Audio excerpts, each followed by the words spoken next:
The King of Pop died in 2009 after having a lifelong career in the music industry. But maybe he didn't. Follow me down the rabbit hole about Michael Jackson.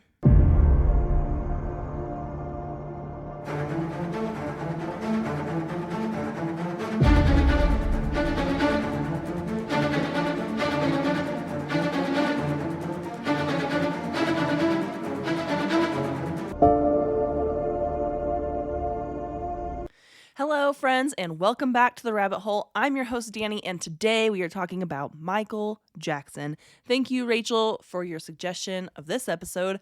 This is just another episode in our series of fake death episodes.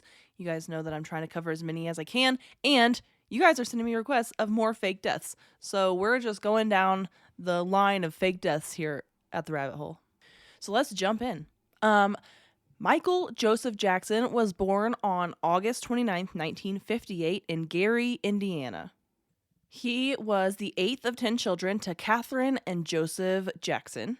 And Catherine worked at the Sears department store part-time. She also played the clarinet and piano. She always wanted to be a country and western performer, and she was a Jehovah's Witness. Joe was a former boxer and crane operator. He played the guitar with the local R&B band to help supplement the family's income. They were super poor when they were really young.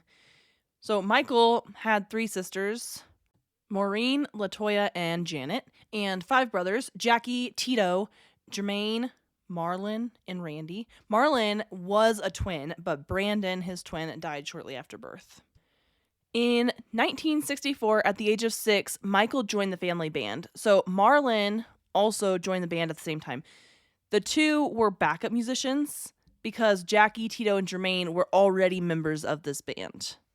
But this wasn't a super fun experience. He explained in one of his autobiographies that Joe, the dad, was really abusive to the boys, like verbally and physically. He would literally just like sit in a chair during rehearsal with a belt in his hands, ready to punish the kids for any mistake. He wanted them to be perfect. The older brothers never really considered this abuse, just like it was just discipline of the time.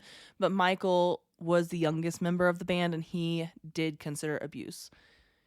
He also recalled his childhood as lonely and isolated. In 1965, Michael joined Jermaine as a lead vocalist, so just a year later. This was also when they changed the name of the band to the Jackson 5, and the group won a talent show that year as well. In 1966 to 1968, the Jackson 5 toured the Midwest, and they would frequently play at black clubs as the opener for other people.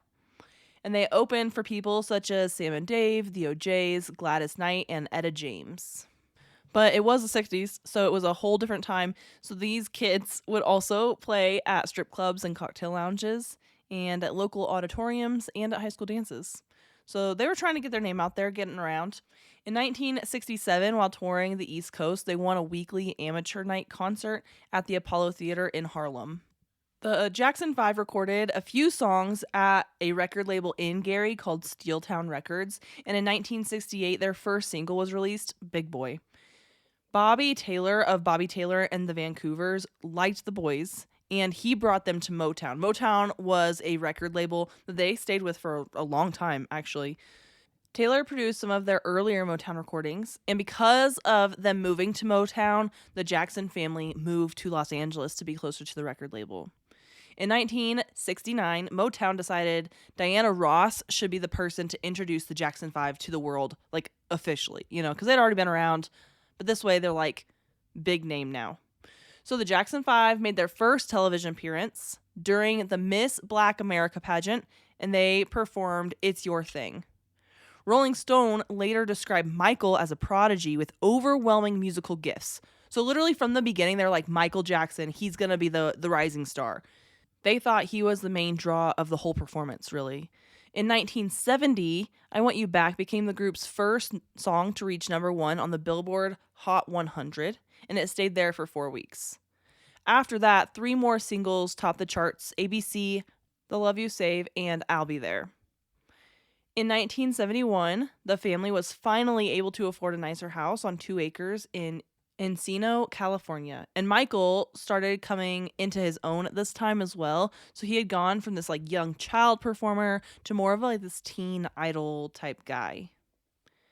Between 1972 and 1975, Michael released 4 solo albums: Got to Be There, Ben, Music and Me, and Forever Michael. Several singles came from these albums, one of which was his cover of Rockin' Robin. Motown didn't let the Jackson 5 have much input when it came to creativity, so that led to the group leaving Motown in 1975. Fun fact, the group's performance of Dancing Machine on Soul Train popularized the robot. I don't know, I just felt like kind of including that because that's when the robot really became like a dance move people started doing. After leaving Motown, they signed with Epic Records and renamed themselves the Jacksons. And the Jacksons toured internationally and released 6 more albums between 1976 and 1984. Michael was the main songwriter of the group, writing songs such as Shake Your Body Down to the Ground and This Place Hotel and Can You Feel It?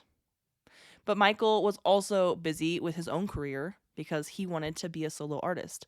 In 1977, he moved to New York City to star in the musical The Wiz as the Scarecrow. This film was a huge flop. But while he was in New York City, he would often visit Studio 54 nightclub, and this is where he heard early hip hop, which would influence his beatboxing later on. In 1978, he broke his nose during a dance routine, and this was the first time he would get a rhinoplasty, but it led to breathing difficulties that would affect his career forever. And in 1979, he released his 5th solo album, Off the Wall. 4 top 10 entries came from this album, 2 of which were Off the Wall and She's Out of My Life. And 2 top chart singles, Don't Stop Till You Get Enough and Rock With You, came from this album. And this was actually his first like big album, big break, if you will. Besides, I mean, Rockin' Robin was a really good single for him, but it didn't really popularize his other albums. This was his first, and it was his 5th solo album, his first big break. The album reached number 3 on the Billboard 200. And in 1980, Michael won 3 American Music Awards and a Grammy, and then 2 more AMAs in 81 for this album. He was the favorite soul R&B artist and album both years because of Off the Wall. But Michael wasn't pleased. He felt Off the Wall should have made a bigger impact, honestly, but it didn't get the impact that he wanted. I think that this failure, it was a failure in his eyes, right? So I think this failure would lead to all the successes he would later on have because he wanted to be the biggest. He wanted to be the best. He wanted to be the name people associated with pop. And that happened eventually. Did you know that over 40% of Americans have a hard time swallowing pills? So when it's time to take your vitamins, large capsules and pills are out of the question. We know that gummy vitamins exist, but they're full of sugar, they get stuck in your teeth, and they only contain a fraction of the nutrients you need. Luckily, Easy Melts has discovered the ultimate vitamin sweet spot. Vitamins that melt in your mouth, taste like a treat, and are packed with nutrients ready for absorption, all without an ounce of sugar. For a limited time, Easy Melts is giving listeners a free 3-month supply of vitamin D3 with their first purchase. To claim your free D3 vitamins, visit try.easymelts.com/spring24. That's melts.com/spring24. Say goodbye to the old way of taking your vitamins and say hello to the easy way. Menopausal and perimenopausal women, listen up. It's time to take control of your health and comfort, and Winona is here to help. Winona is a telemedicine company for menopause care who believes that your symptoms are real, important, and deserve to be taken seriously. And for many women, this starts with hormone replacement therapy. Winona's HRT is made with plant-based, bioidentical hormones rather than synthetic ones, so it better aligns with your body to offer relief from hot flashes, weight gain, and other uncomfortable symptoms. 80% of women who use Winona find relief within just 90 days. So, what are you waiting for? Get started today. Visit buywinona.com today to start your free visit. With free shipping and the ability to pause or cancel at any time, your path to wellness has zero obligations. Use code SPRING24 at buywinona.com for 25% off your first treatment plan. That's BYWINONA.com for 25% off. Winona, menopause care made easy. From 1981 to 1983, Michael recorded with Freddie Mercury of Queen. They recorded many songs together that was supposed to go on this album of duets, but Michael didn't like Freddie's drug use, and Freddie was upset when Michael brought a llama into the recording studio, which I'm not really sure what prompted him to think, oh, a llama in the recording studio would be a totally fine idea. I think that at this point, he was just trying to see what he could get away with, and he was getting away with a lot. So Michael recorded State of Shock with Mick Jagger instead of Freddie Mercury, and it was on the album Victory a couple years later. There Must Be More to Life Than This, which was recorded with Freddie, was not released until 2014, after both of them had passed. 1982 brought Michael's sixth album, Thriller, which was a huge success. It was the best-selling album worldwide in 1983 and the best-selling album of all time in the US. It was number 1 on the Billboard 200 for 37 weeks and was top 10 of the 200 for 80 consecutive weeks. So the 37 weeks kind of came and went, but for 80 consecutive weeks, he was top 10. And also, off of this album came 7 Billboard Hot 100 top 10 singles, to include Billie Jean, Beat It, and Wanna Be Startin' Something. On March 25th, 1983, Michael rejoined his brothers for Motown 25, Yesterday, Today, Forever. It was an NBC television special that aired on May 16th and had about 47 million viewers. Michael also did a solo performance of Billie Jean, which earned him an Emmy nomination. In fact, the only reason he did this show with his family is because he was offered the solo spot. If he had not had that solo performance, he wasn't going to go and do this Motown Yesterday, Today, Forever with his brothers. He was wearing a glove decorated in rhinestones, and he did the moonwalk for the first time on this television appearance. And of course, this would become his signature dance later on. He had learned it 3 years earlier, but he didn't ever debut it until this performance. His appearance on this TV special was compared to Elvis Presley's and the Beatles' appearances on The Ed Sullivan Show. Like, it was that big. In November of 1983, Michael and his brothers partnered with Pepsi in a $5 million promotional deal that was bigger than any other celebrity endorsement. And actually, we see this as a trend throughout his life, that he gets paid more than any other celebrity ever before to do all kinds of things. When he gets record deals, he gets more money than anybody. When he does royalties, he gets more money. This is a trend throughout his life. This promotion ran in 1983 and in 84 and was part of the New Generation theme. And it included tour sponsorship, PR events, store displays, like the whole 9 yards. Michael was involved in the creation of the advertisement and suggested that they use his song Billie Jean with revised lyrics as the jingle. So while the Jacksons were filming the Pepsi commercial, they were doing this like fake concert setting for this commercial, the pyrotechnics went off and they accidentally set Michael's hair on fire. And this caused second-degree burns, and Michael underwent treatment to try and hide his scars, and he had another rhinoplasty shortly after. Of course, he sued Pepsi. They settled out of court, and he donated the $1.5 million that he received from that settlement to the Brotman Medical Center in California. And they named their burn center after him, but the burn center is closed now. But at the time, it was a Michael Jackson burn center. In the early 80s, Michael collaborated with Paul McCartney, and while he was doing that, he learned that McCartney was making $40 million a year from owning the rights to other artists' songs. And this will come into play in a huge way later on. In 1983, Michael started buying the publishing rights to other people's songs, but he was super careful with which songs he acquired. So some of his acquisitions included Everyday People, 123, The Wanderer, and Runaround Sue. At the Grammy Awards in 1984, Thriller won 8 awards. Michael and Santana are the only two to ever receive 8 awards in one show. They tied for the record. He then won 8 more awards at the AMAs. And this success of this album changed everything for Michael Jackson. He had the highest royalty rate in the music industry, with about $2 for every album sold, which would be like $6 today. He was making record-breaking profits, more than anybody in the industry. Dolls were being sold of Michael, and the making of Michael Jackson's Thriller, which was a documentary, won a Grammy. Like, things were happening for him. And people were writing that he was the man that would save the music industry. And in the world of pop music, there is Michael Jackson, and then there's everyone else. So they were writing fantastic things about him. On May 14th, 1984, President Ronald Reagan gave Jackson an award for his support of alcohol and drug abuse charities. The Victory Tour started in July of 84 and went until December. And this tour headlined the Jacksons and showcased Michael's new solo material.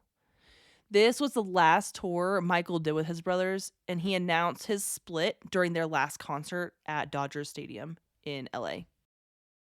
In 85, Michael and Lionel Richie co-wrote We Are the World, and it was a charity single that raised money for the poor in the US and in Africa. And this song earned $63 million and became one of the best-selling singles of all time, and it won 4 Grammys itself.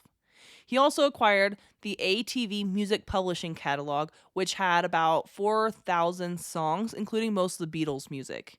This acquisition cost Michael $47.5 million. So it was offered to Paul McCartney. Paul McCartney couldn't come up with the money. He could only come up with like $20 million. A couple years later, it was offered to Michael. Michael offered them like $40 million. And then somebody else wanted to acquire it. They went back to Michael and was like, hey, can you do any more? And so he came up with the $47.5 million. In 1986, Michael was diagnosed with vitiligo, and this is a chronic autoimmune disorder that caused the loss of pigment in his skin. So the media had been having a heyday with the fact that Michael was becoming more and more pale. They thought that he was bleaching his skin.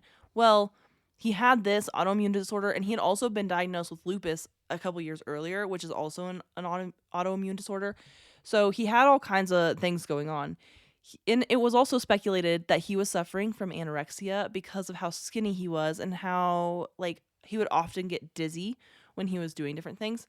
He used, like, makeup, and he did do some skin bleaching to try to cover up the patches because he would rather be all light-skinned or all dark-skinned. He didn't want to be patchy, so he used makeup a lot for that, or used skin bleaching to bleach the spots that were darker still. In the late 80s, Michael signed another agreement with Pepsi for $10 million, and this campaign covered 20 countries and provided financial support for his album Bad and his 87-88 world tour. Bad came out in 87, and it had 5 number 1 singles, including I Just Can't Stop Loving You, Bad, The Way You Make Me Feel, Man in the Mirror, and Dirty Diana. Smooth Criminal was also on that album, but it only made it to number 7, which is amazing because I think Smooth Criminal is a fantastic song. Not the point. Doesn't matter what I think. The world tour started in September of 87 and went until January of 89. And in 1988, he released his autobiography, Moonwalk. It was a New York bestseller. And in that autobiography, he discusses his childhood, the Jackson 5, the abuses from his father. He also discussed his appearance, stating that he had had 3 plastic surgeries, he hit puberty, and he just stuck to a super strict vegetarian diet, and that's why he looked the way he looked. That's why everything was happening the way it was happening. Later that year, they turned Moonwalk into a film. In March of 88, Michael purchased his, I've seen 28 and I've also seen 27, so we'll call it 2750 acres of land in Santa Ynez, California. He called this piece of land Neverland Ranch, and he installed a Ferris wheel, a carousel, a movie theater, and a zoo. And at first, you're like, well, what the heck? Like, why is he doing this? Well, if you think about it, Michael Jackson never had a childhood. He was just always a star, or he was always working towards becoming a star. So he didn't really have that opportunity to be a child, and now he's so famous. If he goes to a theme park, he can't, I mean, he can't go to a theme park. He is just covered in people everywhere he goes. The paparazzi, fans, everything. Or if he goes, he has to go with a whole slew of staff and security to keep him safe. Well, even at Neverland Ranch, he hired 40 people to be on the security staff, and they would just like roam the grounds and make sure nobody was trespassing and that he could like live comfortably on his land and just like have his own little theme park and do his own little thing. In 1989, he was first referred to as the King of Pop when Elizabeth Taylor gave him the Soul Train Heritage Award. President George H.W. Bush designated him the Artist of the Decade that year as well. In 91, Michael renewed his contract with Sony for $65 million. And like I said, he loves to break records, so this was a record-breaking deal, beating out Neil Diamond's renewal contract because up until that point, Neil Diamond had the highest renewal. Now Michael Jackson did. He then released his 8th album, Dangerous. And of course, it had a number 1 single, Black or White, which actually, it only had the one number 1, which is kind of low numbers for Michael Jackson. In 1992, he founded the Heal the World Foundation, which was a charity that brought underprivileged children to Jackson's ranch to use his theme park and rides. So these are people that would never have been able to afford to go to like Disney World or Six Flags or any theme park like that. So he would bring them to his ranch and let them use his theme park. It also sent millions of dollars around the world to help kids who are threatened by war, poverty, and disease. The Dangerous World Tour kicked off in June, and part of the proceeds from this tour went to his foundation.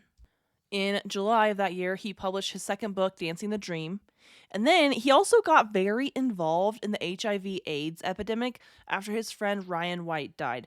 Ryan White was this teenager who had HIV/AIDS. He died of AIDS, and he was also like a huge advocate for the AIDS epidemic.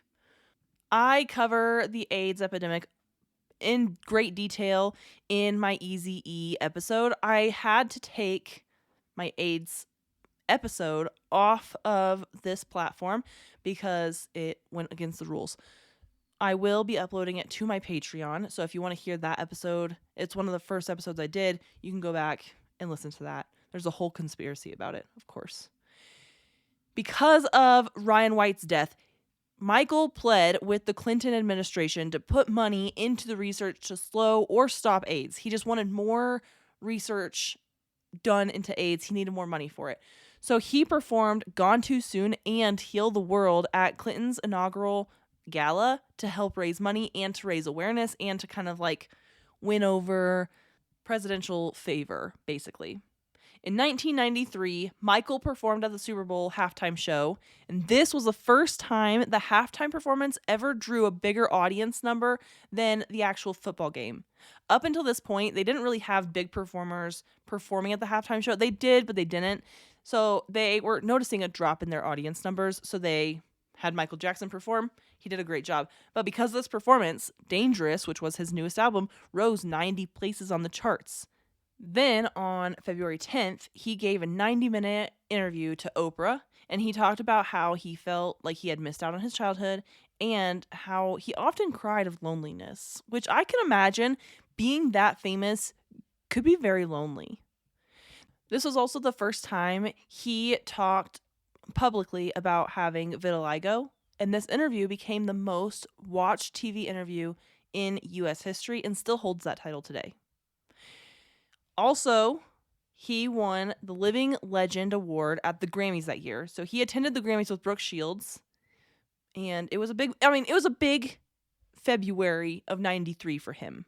But that year would take a turn for the worst when, in August, Jackson was accused of child sexual abuse of a 13-year-old boy. Michael obviously disputed the claims, stating that he was the victim of a jealous father who just wanted money. And the police raided Michael's house. They found 2 art books featuring young boys playing, running, and swimming in various stages of undress. Michael denied knowing what was in the books. He said that somebody must have sent him those books. He hasn't even opened them. But, I don't know.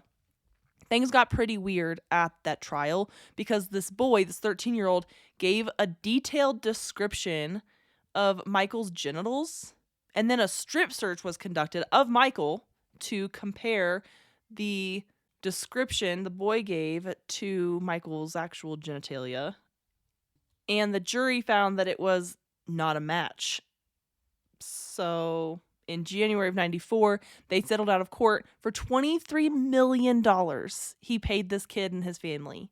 Criminal charges were never pressed against Michael, however, so he just had to pay this money, and it kind of like all went away. But it didn't, because this has been all over the news. He's a huge, big pop star, right? Like the biggest pop star, in fact. So this was all over the news. This was everywhere. It wasn't just going away that easily. Unfortunately, due to the stress of the situation, Jackson became dependent on pain pills. So he had been prescribed pain pills after the scalp surgeries due to like the Pepsi fiasco. I mean, over almost 10 years ago at this point. But he had to cancel the remainder of his Dangerous World tour due to the addiction that he had started because of the stress of the situation. In the later parts of 93, he proposed to Lisa Marie Presley over the phone, and the two were married in the Dominican Republic in May of 94. People thought that this was a publicity stunt to distract the world from the sexual abuse allegations. I'm not sure if it was or if it wasn't. Maybe they loved each other. Maybe they didn't. I don't know. Their marriage did end a little over like a year and a half later, stating differences they just could not get over. They did try to fix their relationship.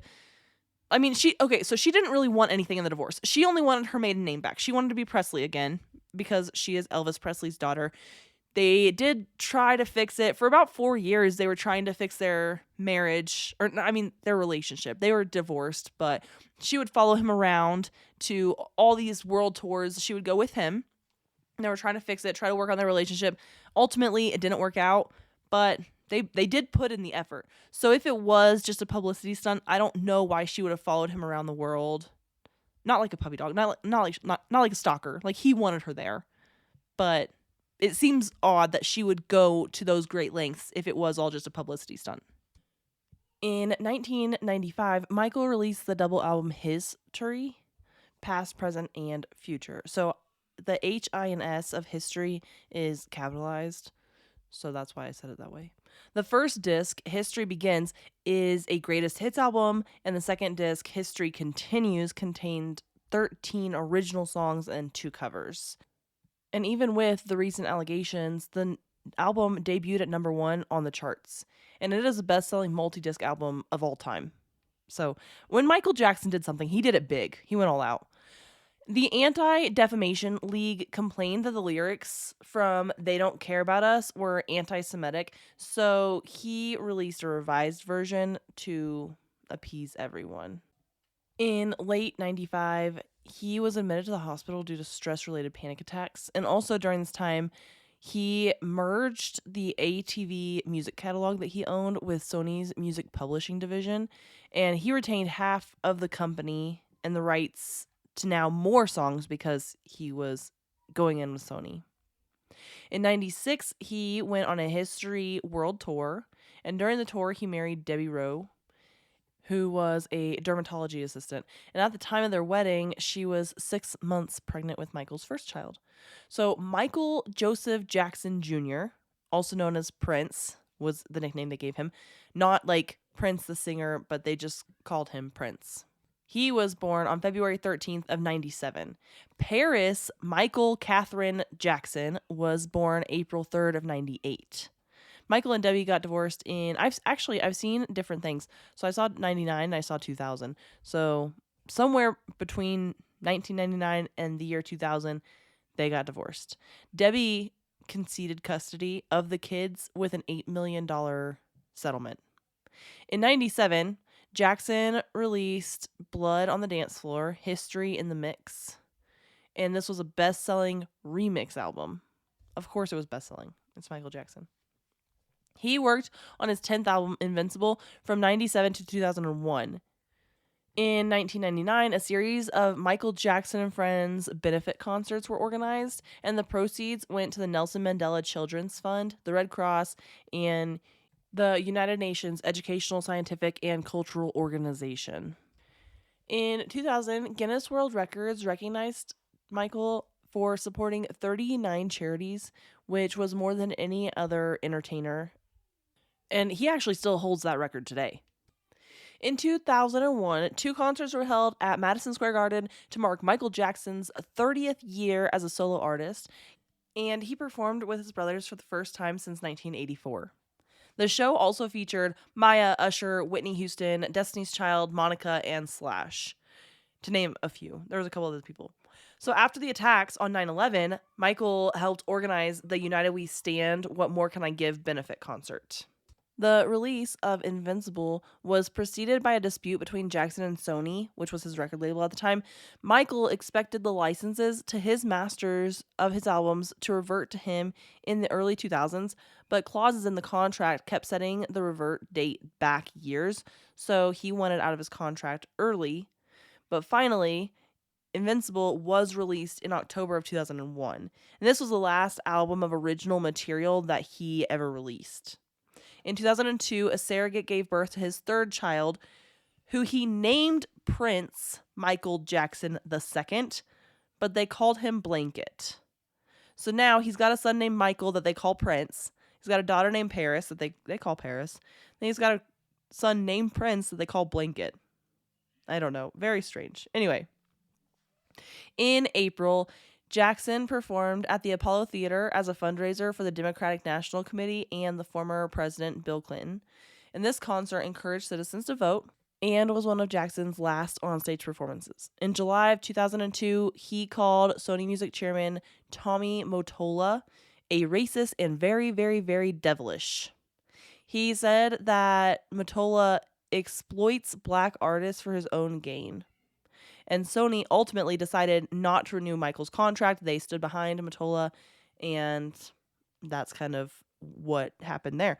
In November, Michael held Blanket over the railing of his 4th-story Berlin hotel room, and the media obviously criticized him for this because, that's your child, and he was only 9 months old at the time, or 6 months old, something like that. So he was still an infant, and he's holding him over this railing like he could have dropped him and killed him.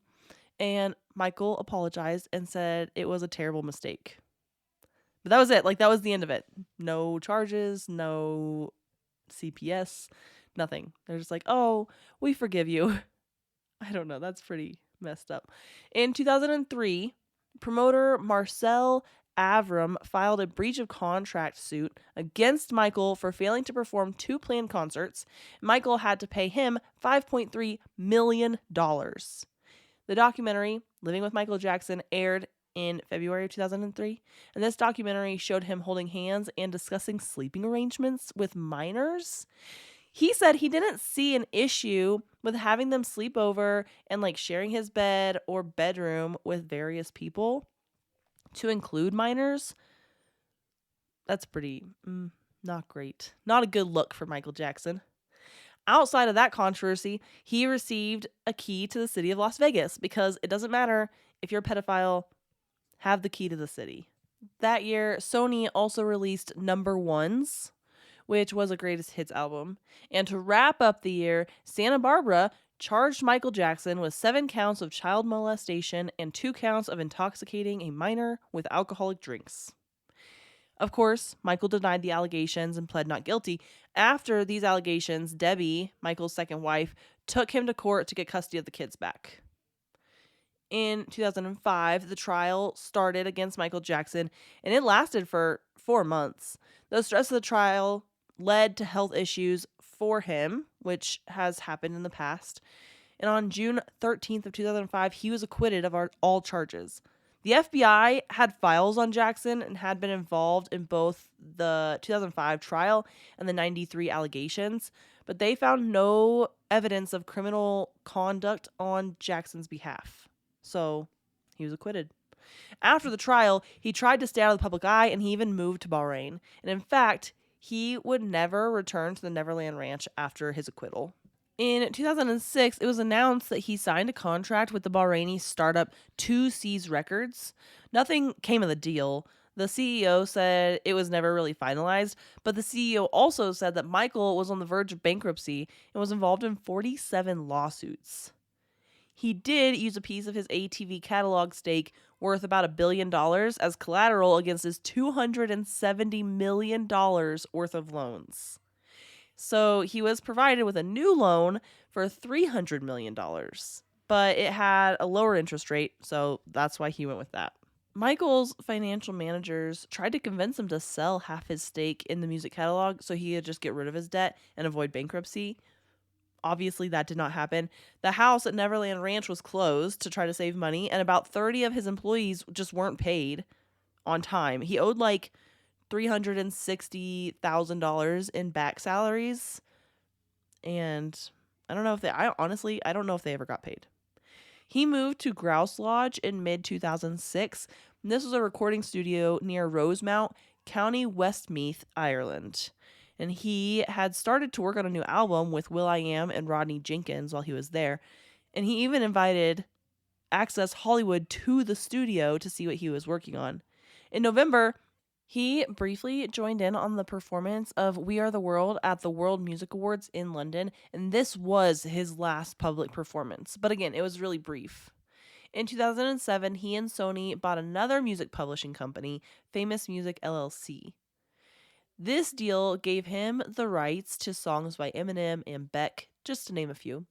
And in 2008, Michael released Thriller 25 for the 25th anniversary of Thriller, and it had 2 remixes released as singles, The Girl Is Mine and Wanna Be Startin' Something.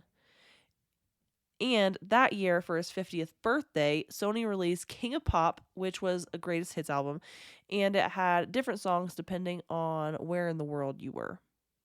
In July, Neverland Ranch was at risk of foreclosure because he used it as collateral for his loans, and he was hurting for money. He even toyed with the idea of selling a collection of his memorabilia, but eventually he decided against it.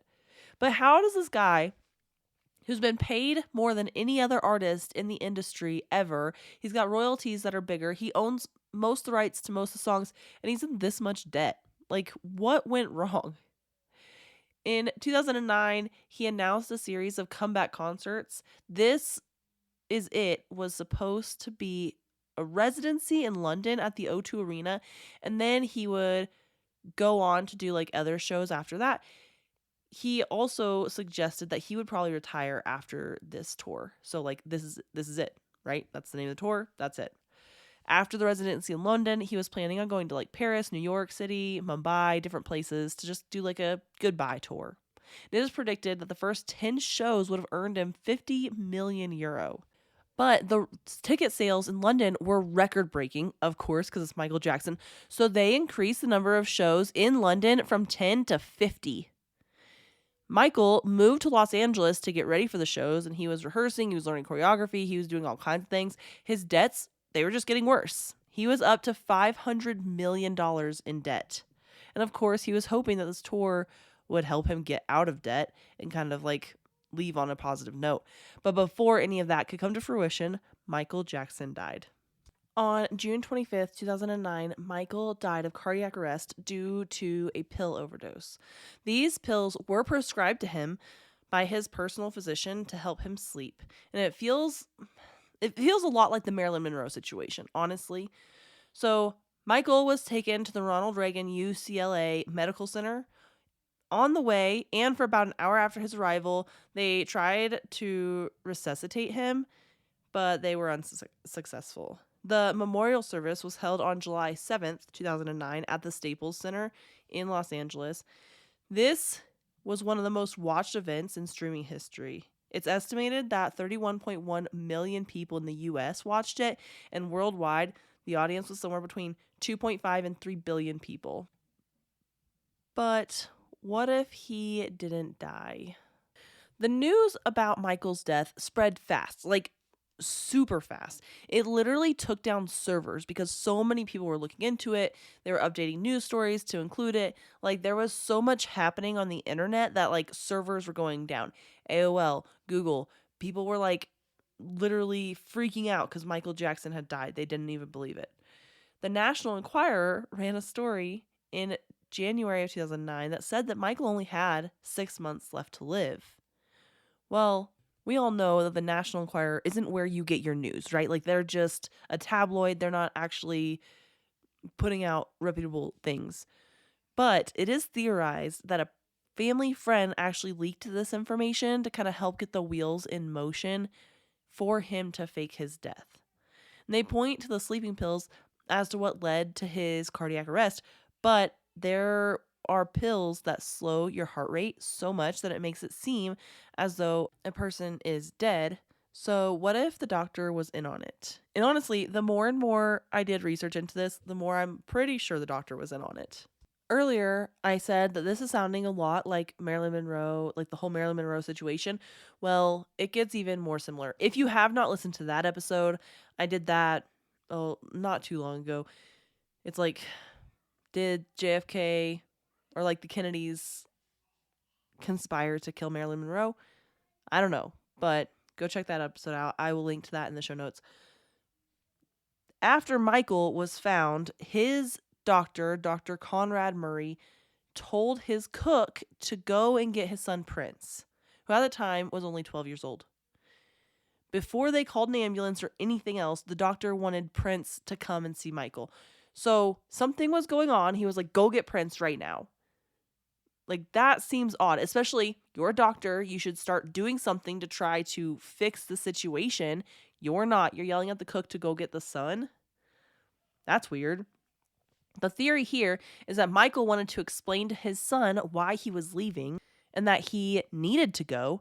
And being 12, Prince was old enough to mostly understand what was going on. I mean, obviously at 12, you can't understand everything, but he was the oldest of the three kids. The other two were going to be too young. They're not going to be able to understand, but Prince was going to be old enough to get it. So it's theorized that this is like a goodbye, that Michael just wanted to say goodbye to his son one more time before he left. And then Dr. Murray called Prince into the room at 12:08 p.m. and Michael's bodyguard actually had to be the one to call 911, and that wasn't until 12:27 p.m. So Dr. Murray was in the room the whole time and never administered CPR. He never called 911. He literally did nothing. And he was a cardiologist, so he would have known to pull Michael off the bed to start CPR, but he never did any of those things.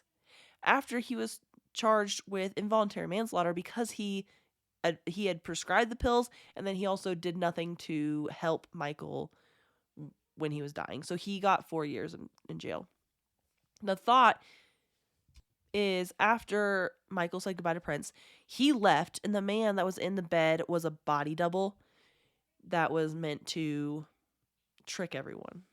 So after Michael left the house, he got on a plane operated by Mexicana Airlines and went to Guadalajara and then hopped another flight to an undisclosed location. And that's where he is. Jermaine Jackson was said to be the only spokesperson for the Jackson family after Michael's death. So if anybody else was speaking out, they're not the official spokesperson, it's only Jermaine Jackson. Well, during an interview with ABC, Jermaine admitted that he wanted to charter a plane to fly Michael to Bahrain before the verdict of his 2005 trial was read.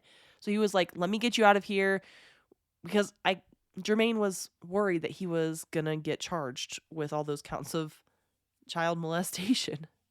The ABC interviewer said that they would have put him in jail for a long time had they caught you.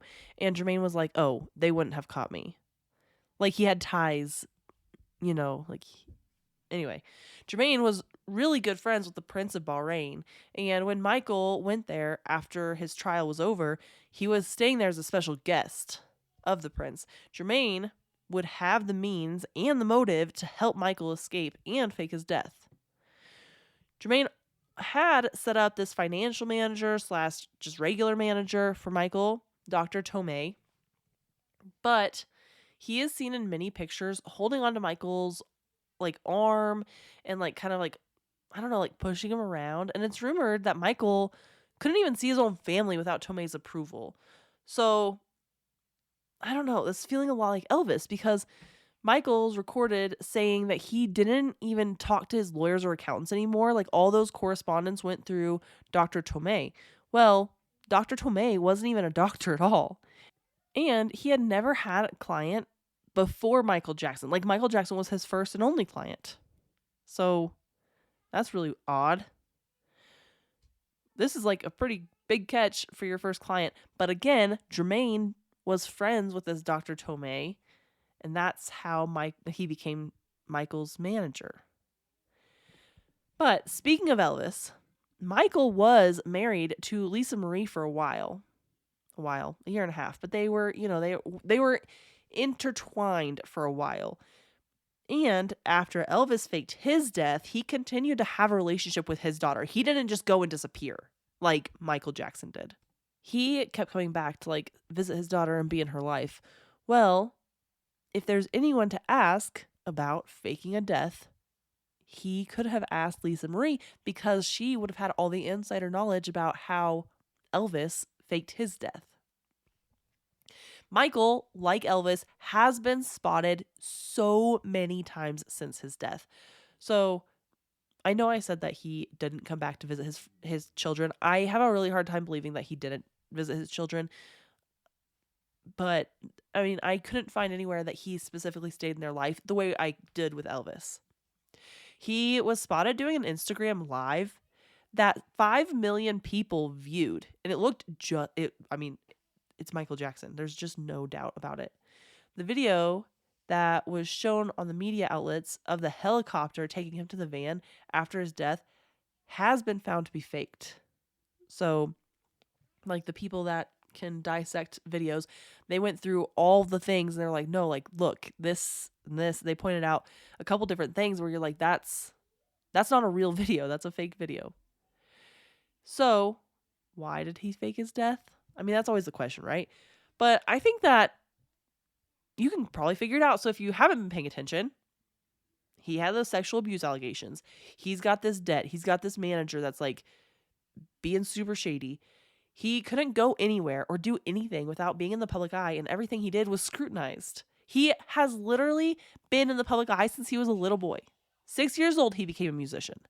So he said he never felt like he had a childhood, and honestly, he didn't get to be a kid. He was a superstar, and this was the cost of living that life. So until next week, my friends, you guys stay skeptical, and I will see you back here with another fake death episode. Hey friends, The Rabbit Hole is an independent podcast with everything you hear done by me, Danny Mercy. I appreciate all of your support. Please rate and review wherever you're listening. If you want to follow us on Instagram, it's at rabbit.holepodcast. And thank you, Zakar Balaha, for our awesome intro.